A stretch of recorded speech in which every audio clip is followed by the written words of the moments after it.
The first thing you need to know about betrayal is that it tastes like copper pennies and feels like touching a live wire with wet hands. The second thing is that when your wife serves you divorce papers while movers empty your house, you don't get to ask why. You just stand there like an idiot, watching your life get loaded into a U-Haul truck. "Jamie, we need to talk," Beth said, her voice flat as roadkill. She was wearing that blue dress I bought her for our anniversary, the one that made her eyes look like summer sky. Now those same eyes looked like winter storm clouds. "About what?" I asked, though the manila envelope in her manicured hands pretty much spelled it out. 20 years of marriage, 2 daughters, and a family electrical contracting business, all reduced to legal paperwork. "I'm filing for divorce. I've already spoken to the girls. They're staying with me." The movers kept working around us like we were furniture.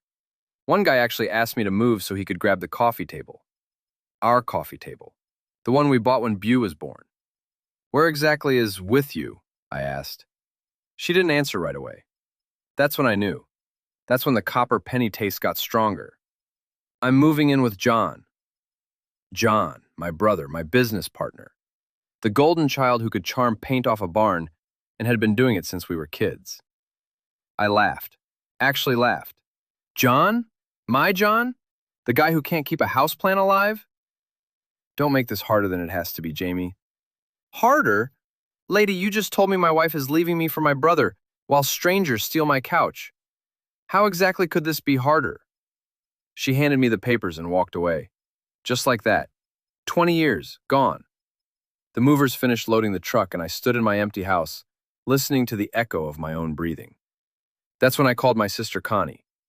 "Jesus, Jamie, are you serious?" "Dead serious. She's gone. House is empty. I'm standing in the living room, and there's nothing left but carpet indentations where our life used to be." "And John? Please tell me you're wrong about John." "I wish I was, but it makes sense now.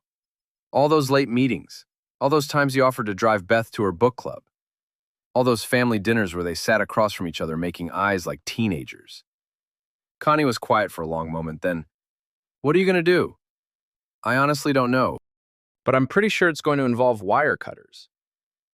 The next morning, I drove to Tate Electrical like I had every day for the past 15 years.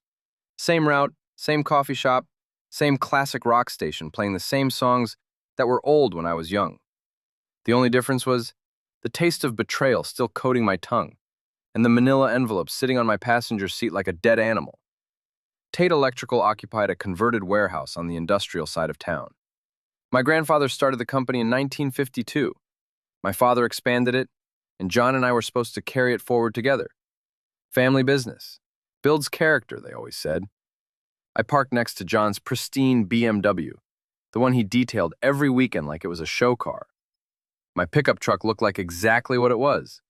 A working man's vehicle, dented and honest. Mary, our receptionist, looked up when I walked in. "Morning, Jamie. John's already in his office. He said to send you right in when you got here." I bet he did. John's office was twice the size of mine, with floor-to-ceiling windows and a view of the river. He was on the phone, feet up on his mahogany desk, laughing about something. When he saw me, his expression changed. "Let me call you back," he said into the phone. "Jamie, we need to talk." "Yeah, we do."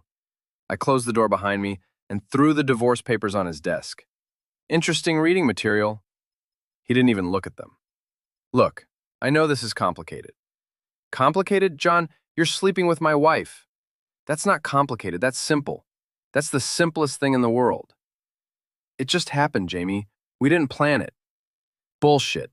You don't just happen to seduce your brother's wife. That takes planning. That takes meetings.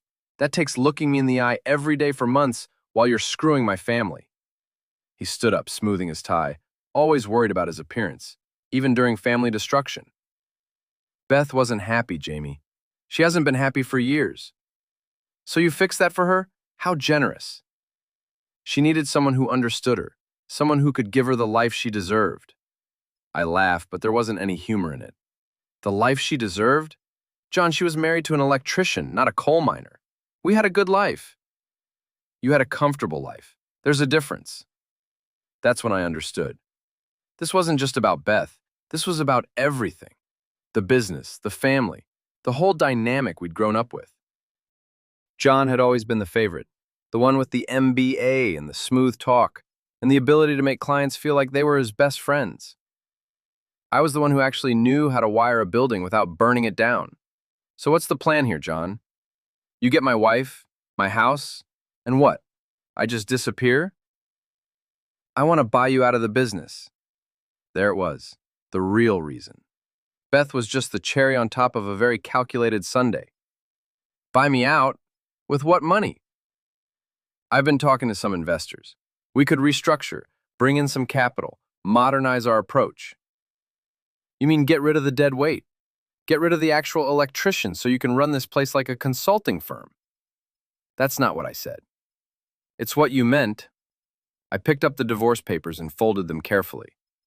Here's what's going to happen, John. You're going to buy me out, but not for whatever lowball number you and your investors cooked up. You're going to pay me fair market value for my half of this company, and you're going to do it before the divorce is finalized. That's not realistic, Jamie. The timeline alone. Then you better work fast, because if I'm going down, I'm taking this whole place with me. Metaphorically speaking, for now. I walked toward the door, then stopped. Oh, and John, next time you want to destroy someone's life, maybe don't do it while they still have access to your electrical systems. Just a thought. I left him standing there, probably wondering if I was serious about the electrical systems thing. I wasn't, probably. I drove around for 2 hours after leaving the office, just trying to process what my life had become. Eventually, I ended up at Murphy's Tavern, a dive bar that served breakfast all day and didn't judge you for drinking before noon. The bartender was a guy named Carl who'd been there since the Carter administration. He poured me a beer without being asked and went back to watching a game show on the TV mounted above the bottles. You look like hell, he said after a few minutes. Feel worse than I look. Woman trouble? Woman and brother trouble. Carl nodded like that made perfect sense. Double betrayal. That's rough. Yeah, well, life's rough. I was halfway through my second beer when my phone rang. Connie, where are you? She asked. Murphy's. It's 10:30 in the morning, Jamie. It's also the day after my wife left me for my brother. I think I get a pass on appropriate drinking hours. Fair point. Listen, I've been thinking about this situation. Have you talked to Mom? Mom. Ruth Tate, 72 years old and tougher than a $2 steak. She still owned 30% of Tate Electrical, which meant John couldn't do anything major without her approval. Not yet. I figured I'd let her digest the family implosion before involving her in business decisions. Jamie, she called me this morning. She already knows. Beth called her last night. Of course she did.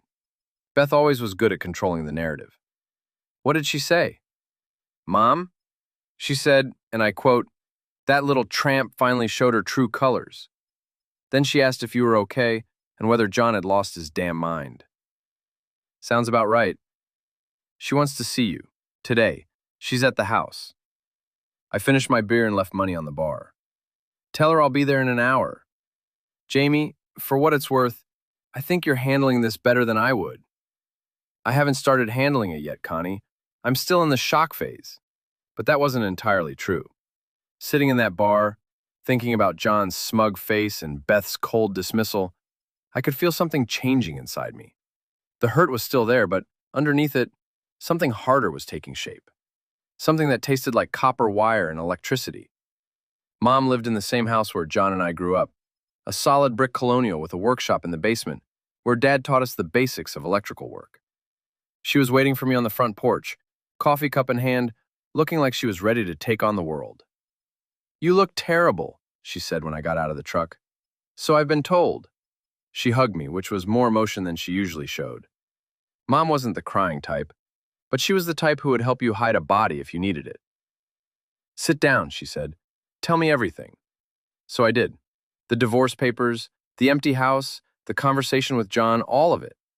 She listened without interrupting, her face getting stonier with each detail. That boy, she said when I finished. I knew he was selfish, but this is beyond selfish. This is cruel. He wants to buy me out of the business. Does he now? And what did you tell him? That he better pay fair market value or I'd burn the place down. She smiled at that, actually smiled. Good. Don't let him railroad you, Jamie. You built that business as much as he did. More, actually, since you're the one who knows how to do the actual work. But he's got the business connections. The clients trust him. Clients trust results, honey. They trust getting their projects done on time and under budget. They trust not having their buildings burned down because someone cut corners. John can schmooze all he wants, but at the end of the day, you're the one who makes sure the lights turn on. We sat in comfortable silence for a while, watching the neighborhood kids ride their bikes in the street. Normal life, continuing around us while my world fell apart. I want you to know, Mom said finally, that whatever you decide to do about John and the business, I'm on your side. I still own 30% of that company, and my vote counts. I appreciate that, Mom. And Jamie? About Beth.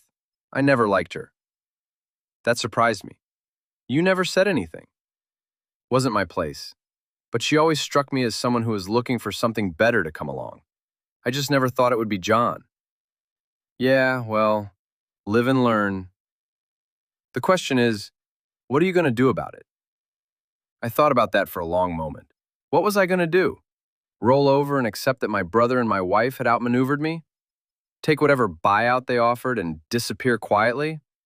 I'm going to make them regret it, I said. Mom nodded approvingly. Good. They deserve to regret it. That evening, I remembered something that had happened 6 months earlier. Beth had announced she was meeting her ex-boyfriend from college, some guy who was in town for a business conference.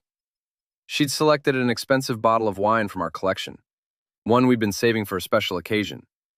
Don't wait up for me tonight, she'd said, checking her makeup in the hallway mirror. Okay, enjoy, I'd replied. But something about the whole situation had bothered me. The expensive wine, the careful attention to her appearance, the casual way she'd dismissed the idea of me joining them. So I'd done something I'd never done before, something petty and small that I was almost ashamed to remember. I'd injected a strong laxative into the cork of the wine bottle.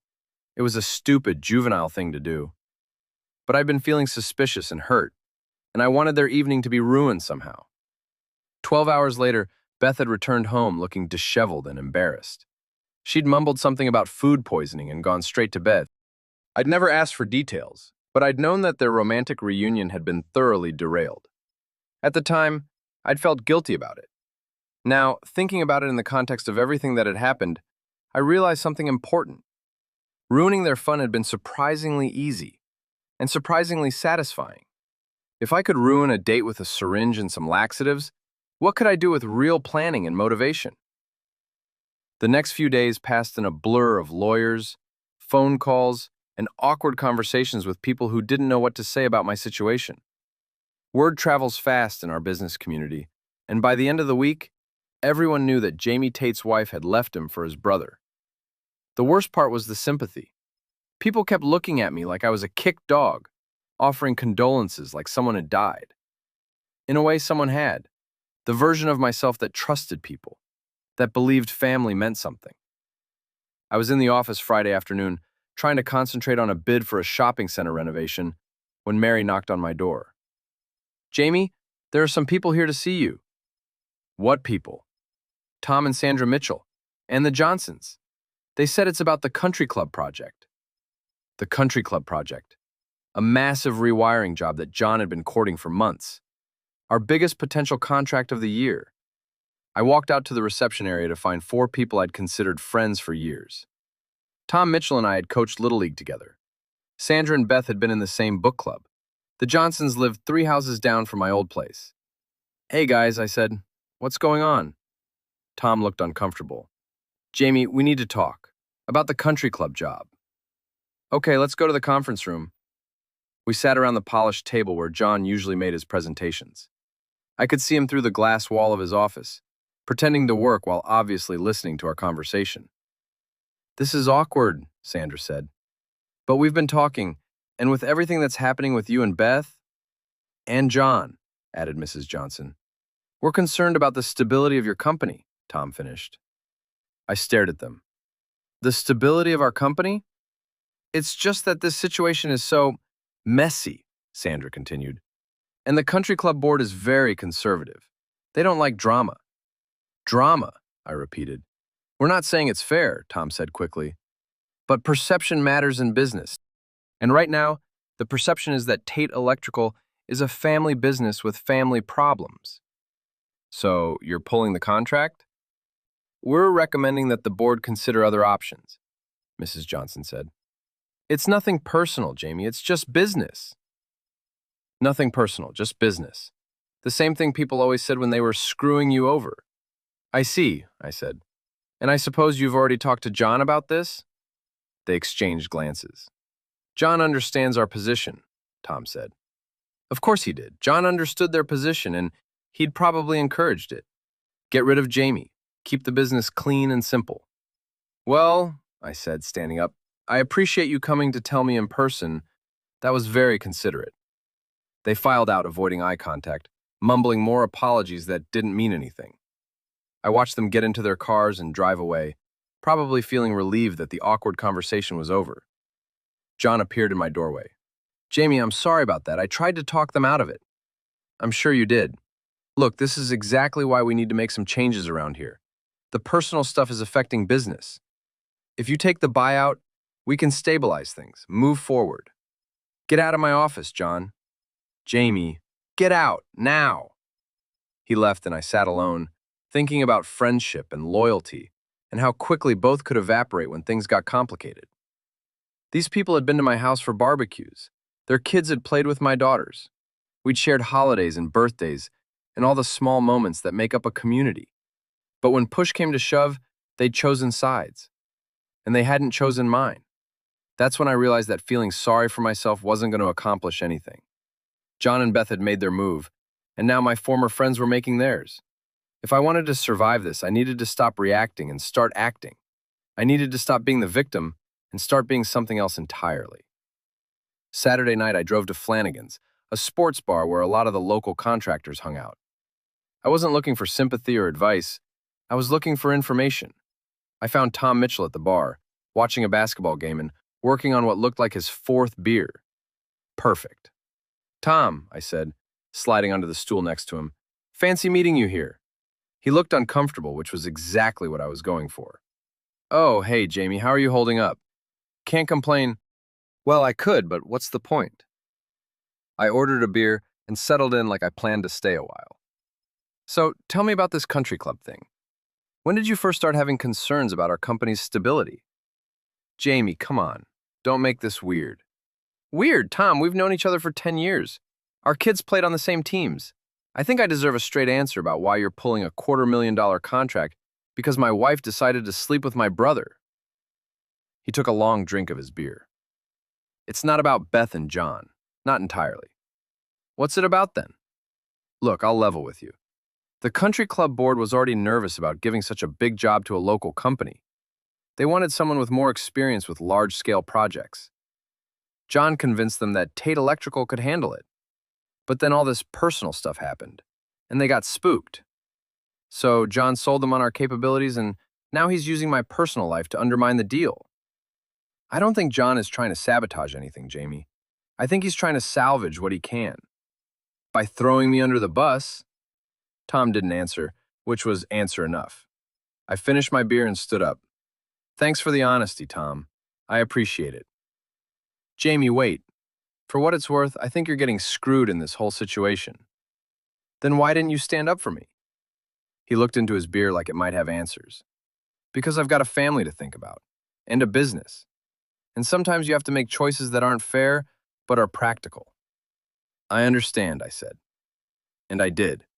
That was the worst part. I completely understood why they'd all chosen John over me. He was the safe bet, the smooth talker, the guy who could make problems disappear with charm and connections. But understanding didn't mean accepting. I left Tom at the bar and drove home to my empty house.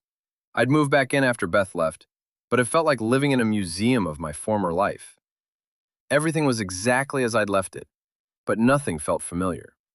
I sat in my kitchen drinking coffee and thinking about leverage. John had the business connections, the charm, the ability to make people feel comfortable, but I had something he didn't.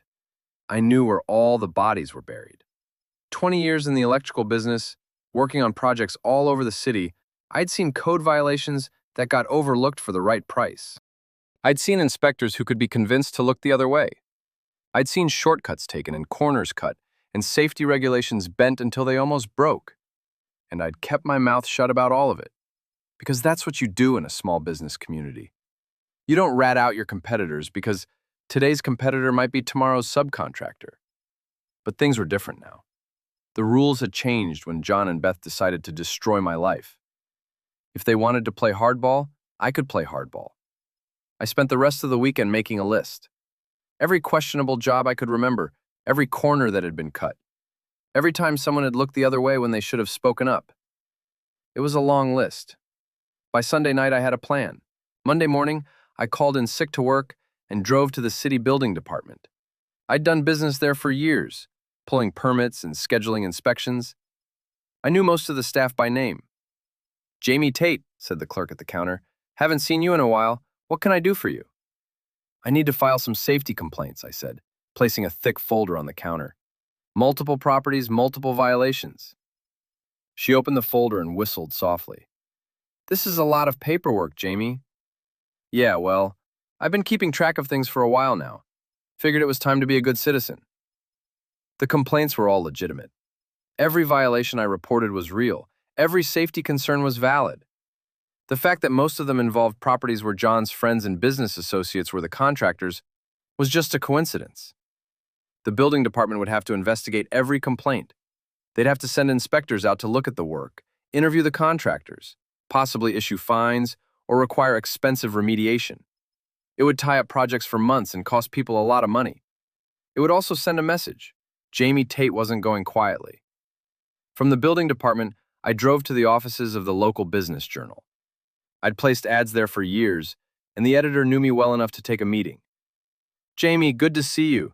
Though I have to say, I heard about your situation. I'm sorry." "Thanks, Mike. Actually, that's kind of why I'm here. I want to place an ad." "What kind of ad?" I handed him a draft I'd written over the weekend. "A farewell ad. I'm leaving Tate Electrical, and I want to thank all my clients and colleagues for their support over the years." He read it over, frowning slightly. "This is pretty detailed, Jamie. You're naming a lot of specific projects, talking about your personal contributions to the company's success. Are you sure you want to be this explicit?" "I want people to know exactly what I brought to that company and what they're losing when I leave." The ad would run in the next week's edition. It would detail every major project I'd worked on, every innovation I'd contributed, every time I'd solved a problem that John couldn't handle. It wouldn't say anything negative about John directly, but it would make it very clear that Jamie Tate had been a lot more than dead weight.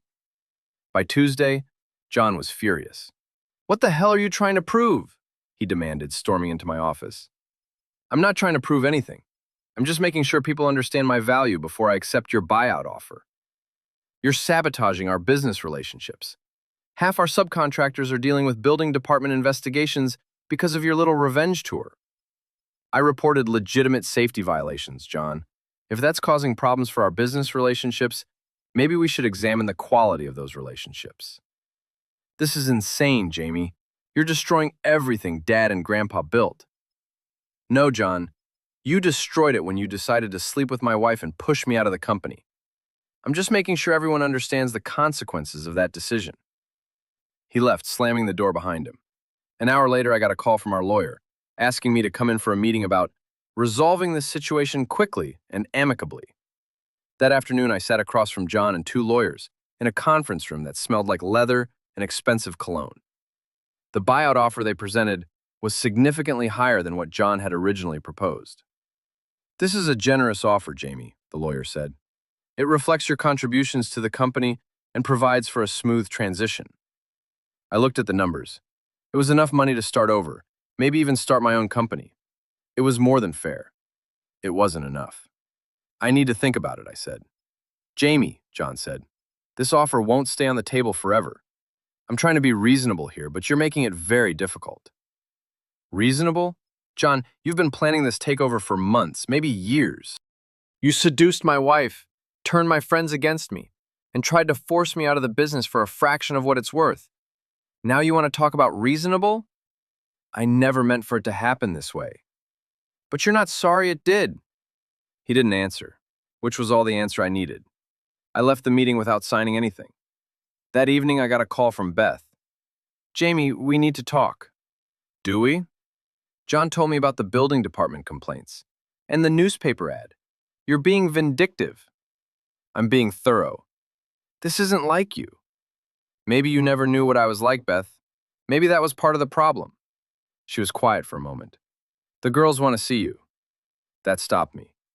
Beau and Bree, my daughters. In all of this mess, I'd been so focused on John and the business that I'd almost forgotten about them. "When?" "This weekend. They're staying with me at John's place, but they want to spend Saturday with you." John's place. My wife and daughters were living in my brother's house. The reality of that hit me harder than all the legal papers and business meetings combined. "I'll pick them up at 10, I said. "Jamie, I know you're angry. I know you feel betrayed. But don't let that turn you into someone you're not." "Too late for that, Beth. That person you married, he trusted people. He believed family meant something. He's gone." Saturday morning, I picked up Beau and Bree from John's house. It was awkward. They came out to the truck without me having to go to the door, which meant Beth had probably coached them to avoid any confrontation between John and me. "Hey, girls," I said as they climbed into the truck. "What do you want to do today?" "Can we go to the workshop?" Beau asked. "I want to finish that lamp I was making." The workshop. Dad's old workspace in Mom's basement, where I'd been teaching the girls basic electrical work. It seemed like a lifetime ago. "Sure," I said. "Mom would love to see you." We spent the morning in the basement working on projects and talking about everything except the elephant in the room. But finally, Bree brought it up. "Dad, are you and Mom really getting divorced?" I put down the wire strippers I'd been holding. "Yeah, honey, we are." "Because of Uncle John?" "Kids see everything, they always do." "It's complicated, Bree, but yes, Uncle John is part of it." "I don't like living at his house," Beau said. "He's always trying to be funny, but it's not funny. It's weird." "What do you mean?" "He keeps making jokes about being our new dad. And he bought us all this stuff like he's trying to make us like him." I felt something cold settle in my stomach. "What kind of stuff?" "Clothes, electronics, jewelry, expensive stuff. Mom said we should be grateful, but it feels like he's trying to buy us." "He is trying to buy you," I said. "But that's not your fault, and you don't have to feel grateful for it."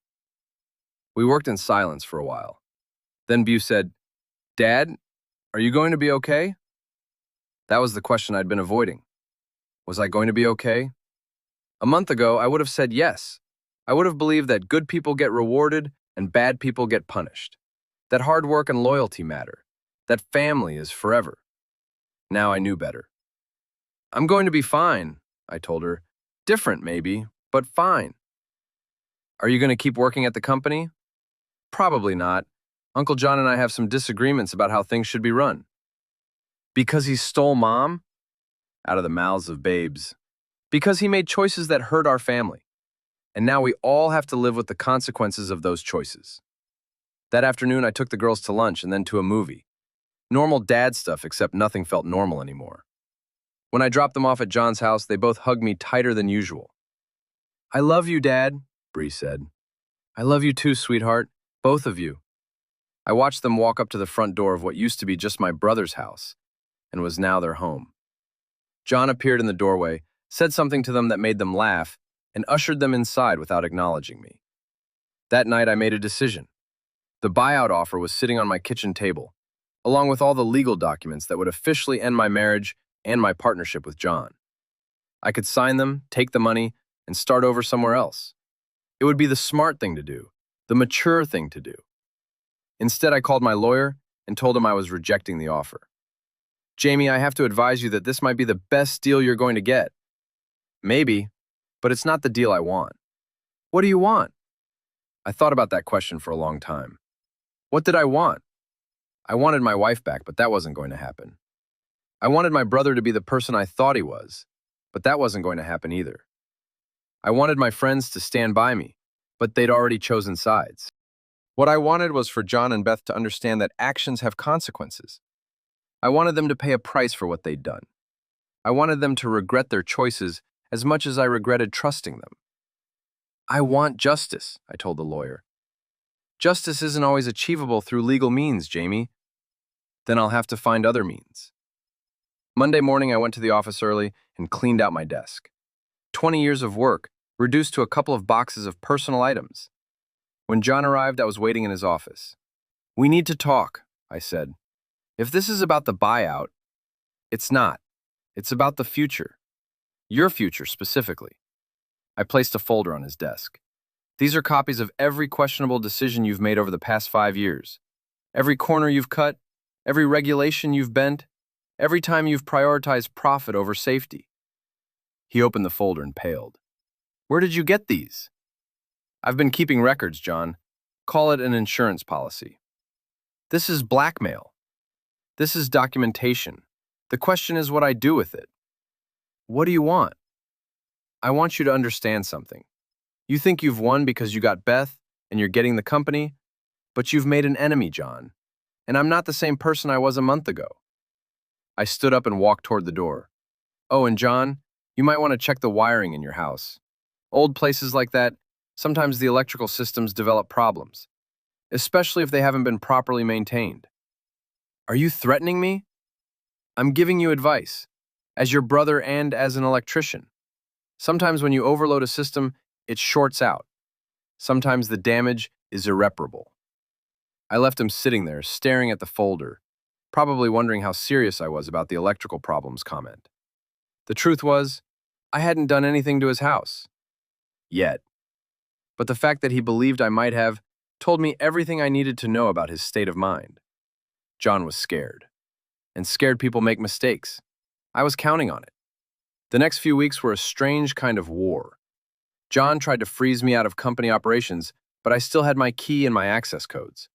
I used them to copy files, document procedures, and gather evidence of every questionable practice I could find. Meanwhile, the building department investigations were causing chaos throughout the local construction community.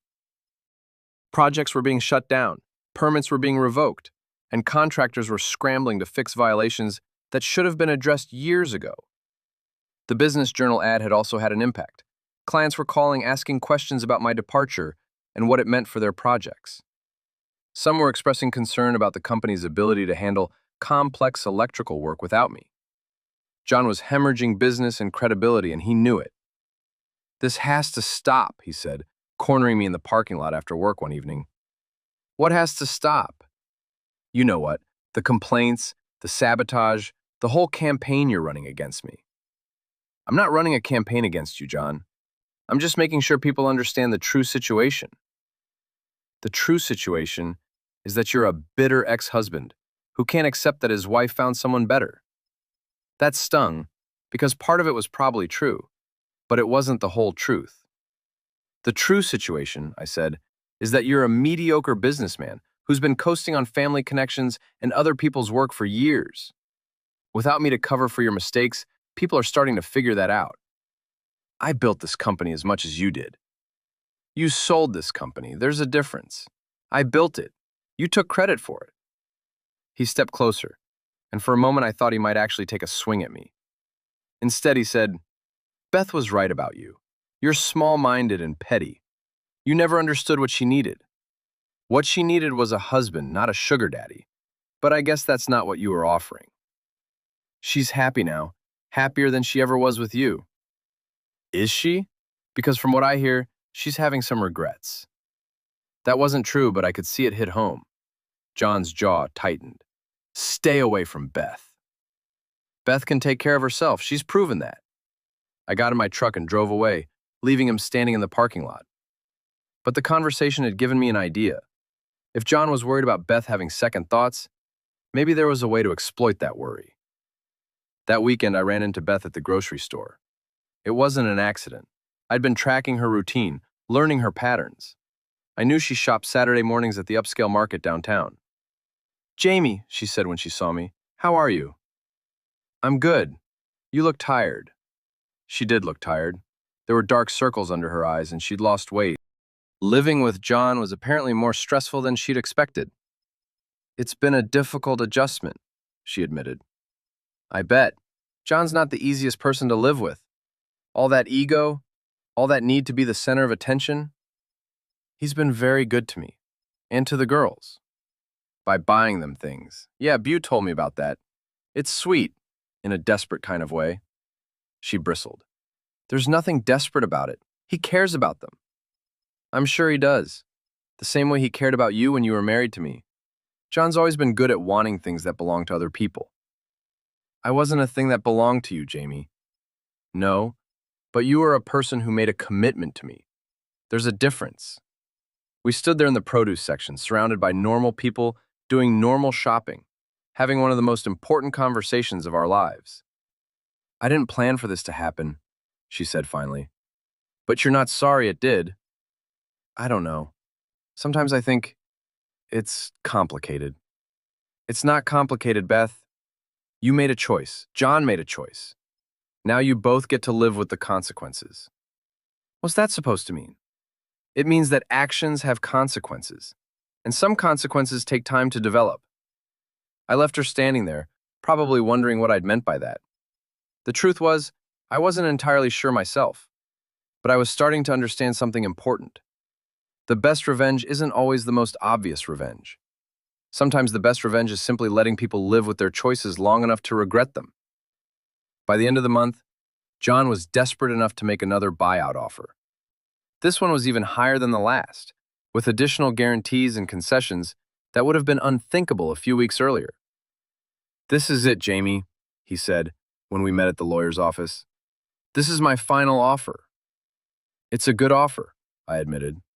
Then take it. End this thing before it gets any worse. Worse for who? For everyone. The company, the family, the girls. They're caught in the middle of this, and it's not fair to them. He was right about that. Beau and Bree were paying a price for the adults' mistakes, and that bothered me more than anything else about the whole situation.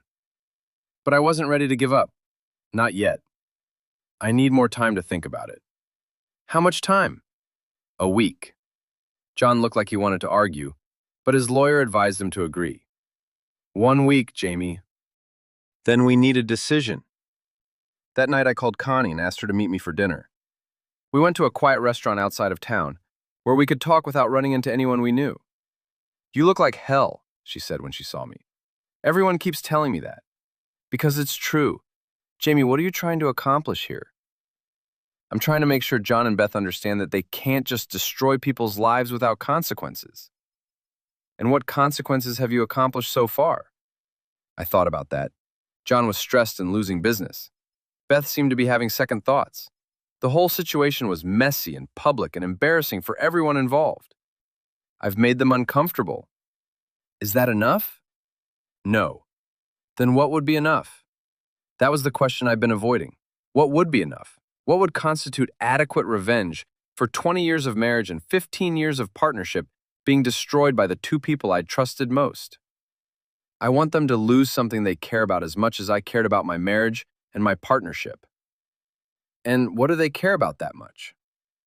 Their reputation, their social standing, their image of themselves as good people who just happen to fall in love. Connie nodded slowly. And how do you plan to take that away from them? I'm working on it. The next day I put my plan into motion. I started making phone calls to every client, every subcontractor, every business associate who'd ever worked with Tate Electrical. I wasn't bad-mouthing John or the company. That would have been unprofessional and probably illegal. Instead, I was simply letting people know that I was available for consulting work. Jamie Tate here.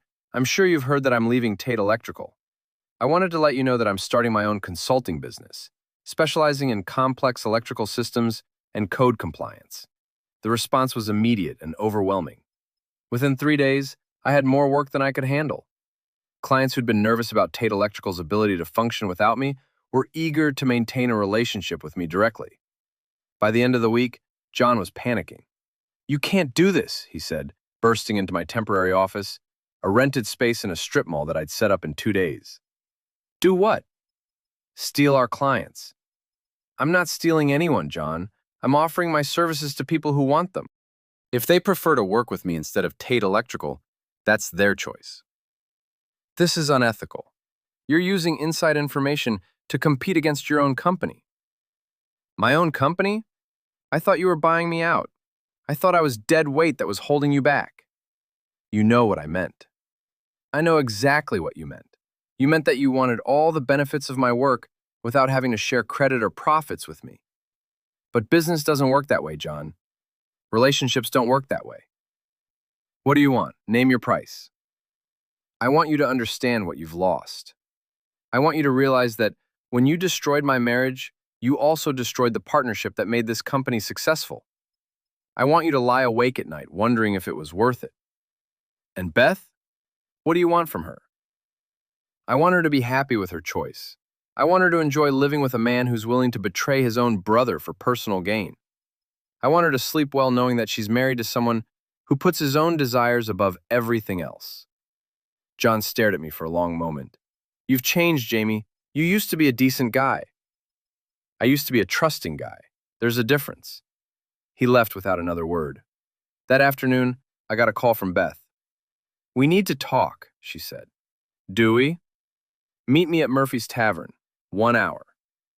Murphy's was where this whole thing had started, where I'd gone to drink away the shock of betrayal. It seemed appropriate to have this conversation there. Beth was waiting in a corner booth, looking nervous and tired. She'd ordered coffee but hadn't touched it. John says you're trying to destroy the company. John says a lot of things. Most of them are self-serving. He's scared, Jamie. I've never seen him like this. Good, he should be scared. He should have been scared before he decided to betray his family. I know you blame him, but this wasn't all his fault. I made choices too.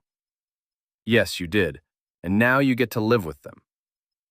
Do you hate me? The question caught me off guard. Did I hate her?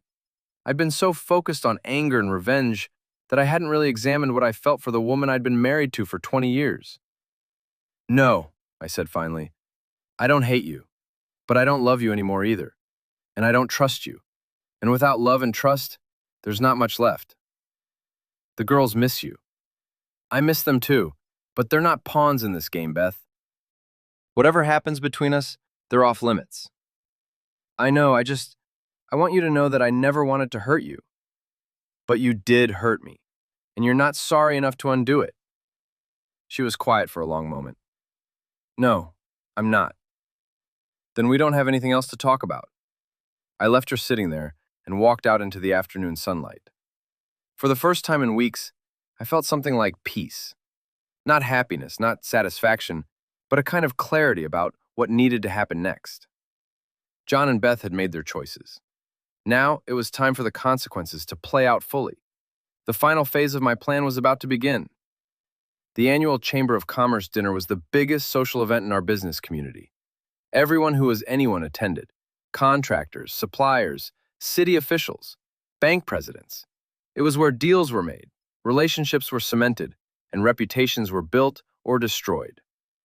John and Beth would be there, of course. They'd bought a table and invited several important clients, turning the evening into a public debut of their new relationship. It was their chance to show the community that they were a power couple, that their personal happiness coincided with professional success. I had other plans. I'd spent the past week preparing. Phone calls, meetings, careful conversations with the right people. I'd assembled a coalition of clients, subcontractors, and business associates who had their own concerns about John's leadership and the company's future direction. The dinner was held at the Grand Ballroom downtown, the same place where Beth and I had celebrated our 10th wedding anniversary. The irony wasn't lost on me.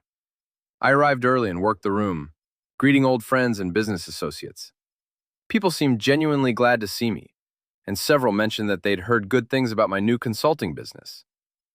Jamie, called out Mike Patterson, who owned the largest plumbing contractor in the city. I heard you're striking out on your own. Good for you. Thanks, Mike. It's been an interesting transition. I bet. Listen, I've been meaning to call you. We're bidding on a big hospital project, and we could use someone with your expertise on the electrical systems. I'd be happy to take a look at it. We talked for a few minutes about the project, and I gave him my card. As he walked away, I noticed John watching us from across the room. He looked tense, which was exactly what I wanted. Beth was with him, wearing a red dress that I'd never seen before. She looked beautiful, but there was something brittle about her smile, something forced about the way she laughed at John's jokes.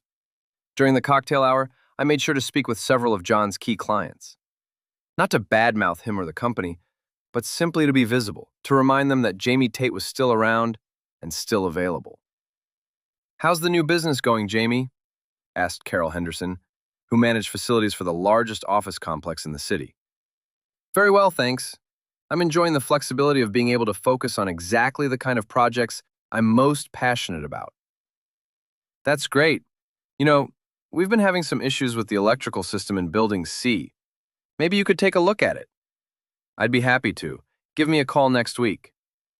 By the time dinner was served, I could see that John was getting increasingly agitated. He kept glancing in my direction, probably wondering what I was up to. He was about to find out.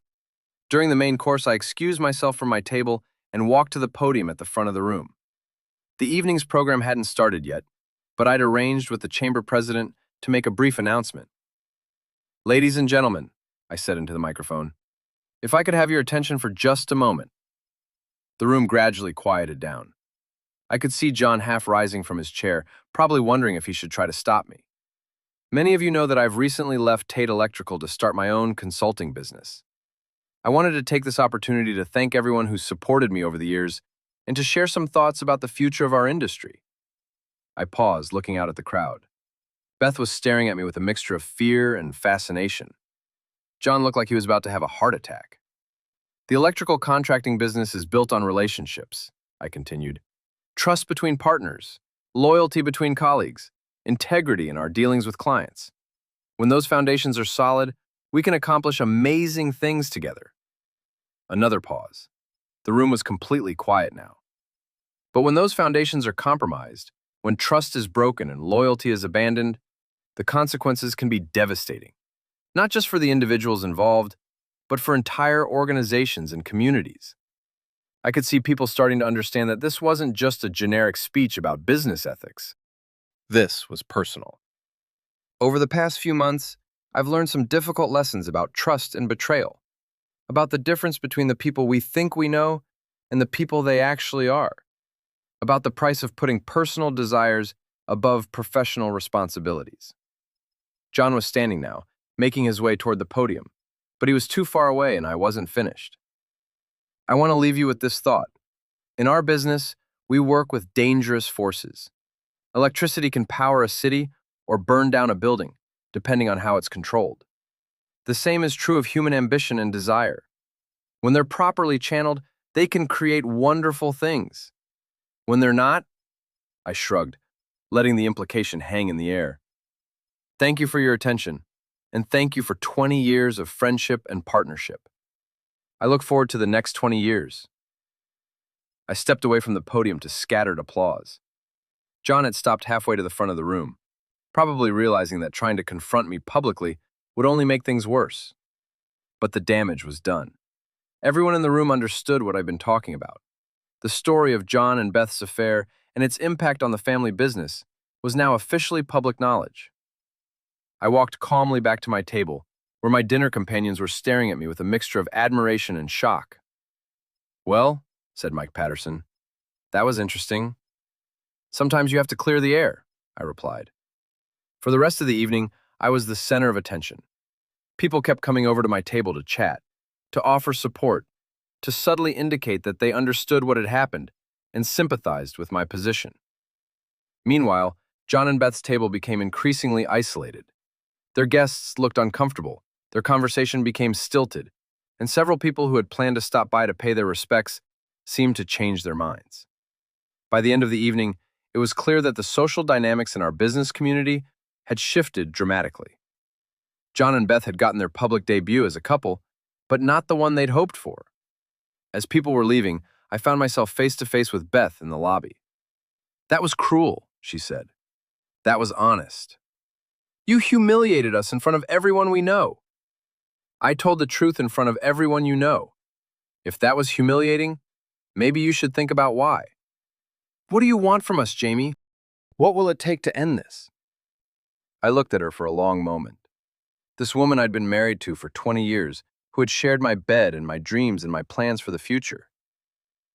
"I want you to understand what you've lost," I said finally.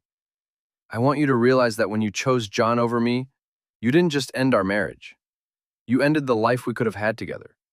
You ended the family we were building. You ended the partnership that made both of us better than we were alone. And now? Now you get to live with the consequences of that choice, both of you. I walked away, leaving her standing in the lobby of the grand ballroom, probably wondering if the price of her happiness was higher than she'd expected to pay. Outside, the night air was cool and clean. I got in my truck and drove home to my empty house. But for the first time in months, the emptiness didn't feel like a wound. It felt like possibility. John and Beth had gotten what they wanted. Now they would learn what it actually cost. And I would learn what it meant to start over, older and wiser and considerably less trusting than I'd been before. The war was over. I had won, though victory looked different than I'd expected. It looked like freedom.